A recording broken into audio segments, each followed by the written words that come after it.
What's up, everybody? Just chilling right here at the park. And I was just thinking, what's funny? In a world where everybody's trying to stand out, the one thing that'll make you stand out the most is being real. I remember back in 1999 when Mike Tyson fought Francis Botha. I was about 24 years old, somewhere around there, and I've always been infatuated with boxing and the whole boxing world. And usually when fighters come out, they usually have these shimmering robes and their nickname on them and all their sponsors and whatnot. But when Tyson came out, he came out in a black sweatshirt that was kind of ripped, and it had two words on it. And it said, "Be real." Now, this thing was the word was so simple. The statement was so simple yet profound.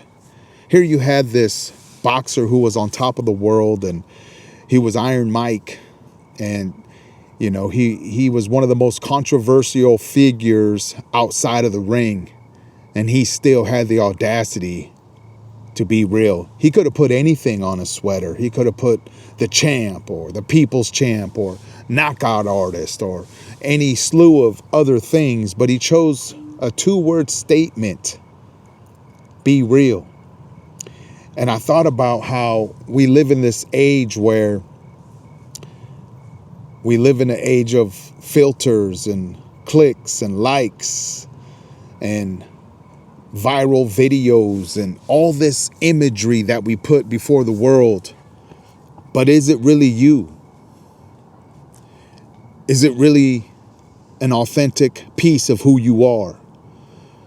What you put out there, is it really what you live? Is it really something that you can stand on and say, you know what? This is me. The good, the bad, the ugly.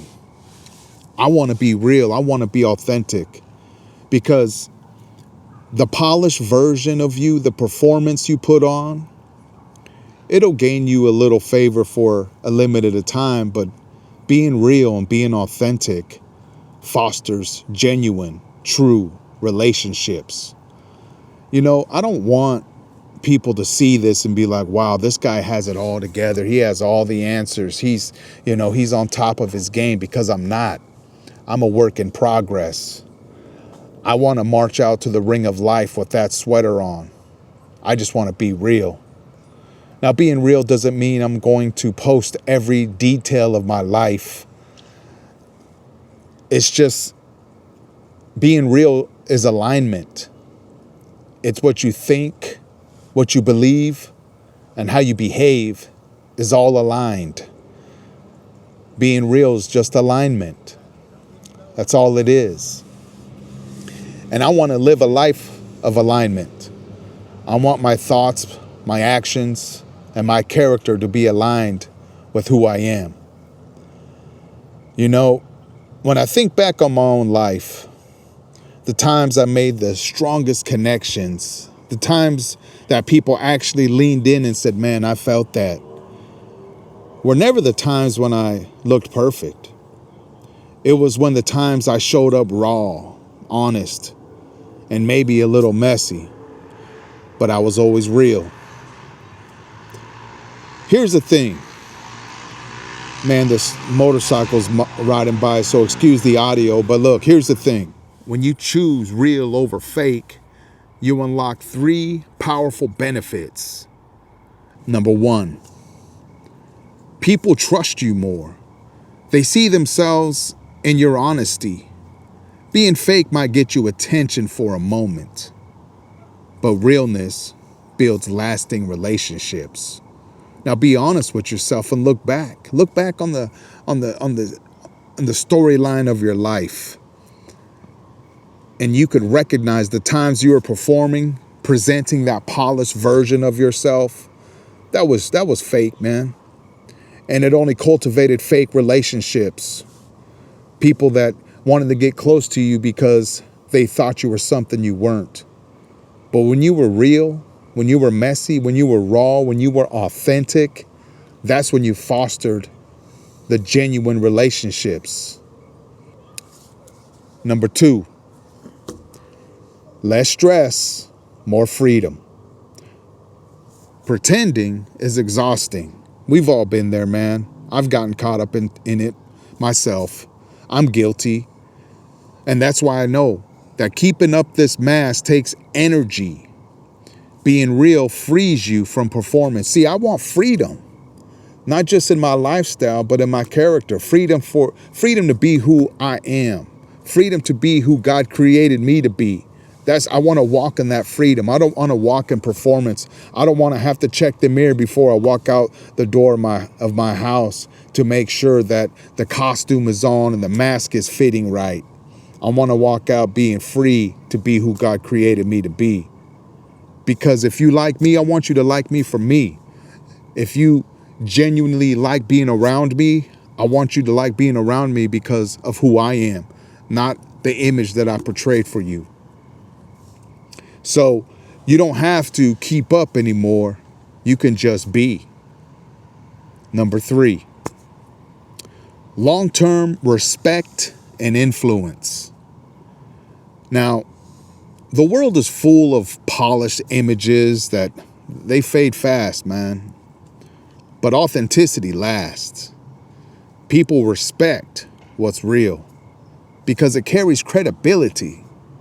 Your word carries more weight when your life backs them up, when your life backs up your words, when your words, your thoughts, your behavior, your character are all in alignment. And that is being real.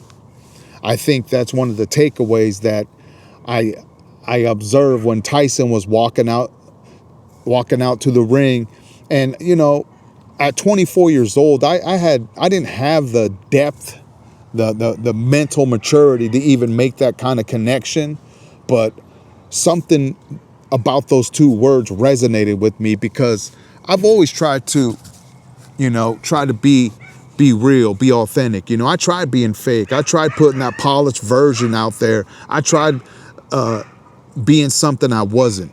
And it was exhausting, like I said. So that's what the Tyson ring entrance walk reminded me of. In the middle of the chaos, the hype, the lights, he chose simplicity. He chose 2 words, be real. So here's my challenge to you, and to myself for that matter. The next time you feel that pull to perform, to put on the mask, to project some perfect image, I want you to pause and ask yourself, am I being real? Is this really me? Because the truth is, the people who matter won't be drawn to the polished, fake version of you. They'll be drawn to the real, authentic you. And in this digital age, maybe the most rebellious, most powerful thing you can do is the same thing that Mike Tyson's shirt said back in 1999. Be real. Thanks for joining me, man. I'll see you on the next one. Thank you for joining us. We hope today's episode has sparked your curiosity and offered you new insights into the human experience. If you enjoyed the episode, please consider subscribing and sharing it with others who might find value in our content. We'd love to hear your thoughts, so feel free to leave a comment and a thumbs up. Until next time, keep exploring, reflecting, and finding meaning in your own unique journey. Safe travels, and we'll see you on the next episode.